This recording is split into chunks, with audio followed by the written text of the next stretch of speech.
আসসালামু আলাইকুম।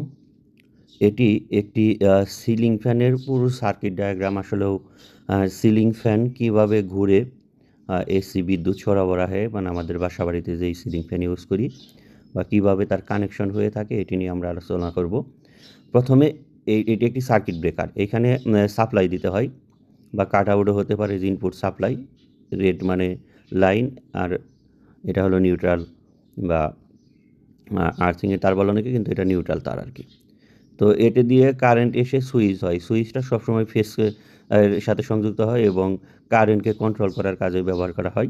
এই সুইচের মধ্যে রেগুলেটর এবং সুইচ ২ টাই কম্বাইন্ড থাকে।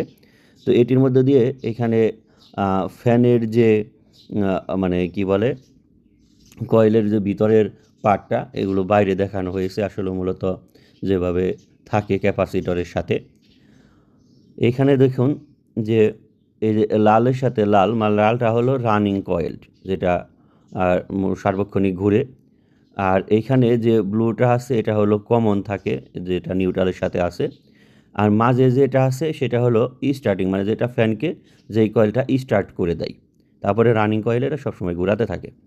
তো এখন এই রানিং কয়েল এবং স্টার্টিং কয়েল এই ২ টা কয়েলের সাথে ক্যাপাসিটরের মূলত আসলেও সংযুক্ত থাকে। আর নিউট্রালটা কমন থাকে। এইখানে আইসা কিন্তু ফ্যানটা 3 ফেজ হয়ে গেছে।